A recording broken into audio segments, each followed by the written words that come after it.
Aloha, I'm Kellie Nakahara, and here are today's top Hawaii headlines from the editors at the Honolulu Star-Advertiser. Also, huge mahalo to Longstrugs Hawaii for sponsoring the show. Head on over to your neighborhood Longstrugs for all your shopping needs. Ukrainian President Volodymyr Zelensky today visited Washington, D.C. to meet with President Joe Biden at the White House. Zelensky is on his first known trip outside his country since Russia invaded Ukraine in February.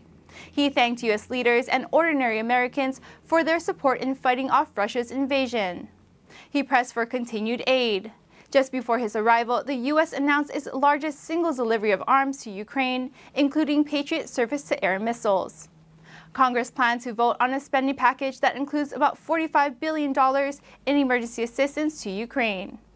Biden pledged to help Ukraine pursue peace. Zelensky is expected to address Congress this evening. State health officials today reported 10 more coronavirus-related deaths. That brings the state's coronavirus death toll to 1,758. Health officials reported 1,189 new COVID-19 infections over the past week. The total number of cases since the start of the pandemic now stands at 371,103. Meanwhile, the state's 7-day average of new COVID-19 cases dropped to 158. That's compared to 180 reported cases on December 14th.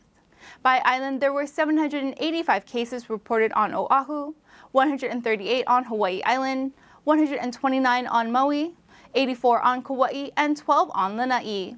Another 41 infections were reported for Hawaii residents outside the state.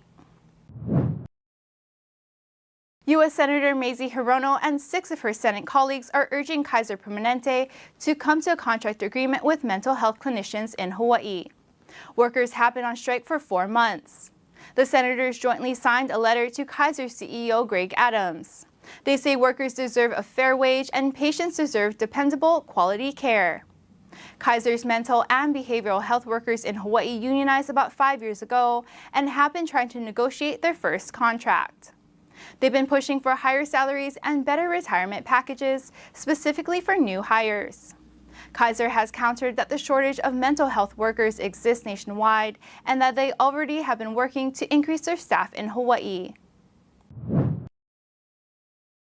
The head of the World Health Organization says the agency is very concerned about rising reports of severe coronavirus disease across China.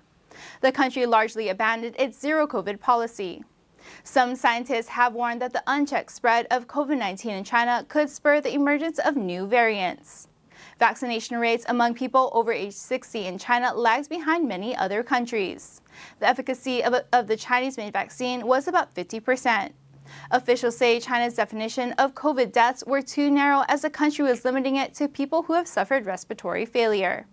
For the latest coronavirus-related stories, visit staradvertiser.com/coronavirus. Hawaii's annual First Day Hike event is back. After a 2-year hiatus during the pandemic, the hike returns to the Makapu'u Point Lighthouse Trail. The event marks the 10th anniversary of Hawaii celebrating the nationwide First Day Hike. In the past, as many as 700 early risers have hiked 1 mile on the paved trail to the summit to celebrate the new year with the sunrise at 7:10. Gates to the park open at 5:30 in the morning. If you're interested in attending, officials recommend participants bring flashlights and blankets and wear warm clothing. Parking is limited, so carpooling is recommended. For more on these stories and all the latest headlines, subscribe to the Honolulu Star-Advertiser. Visit Hawaii's top source for breaking news online at staradvertiser.com and download the Star-Advertiser mobile app. Have a great day, and we'll see you right back here tomorrow.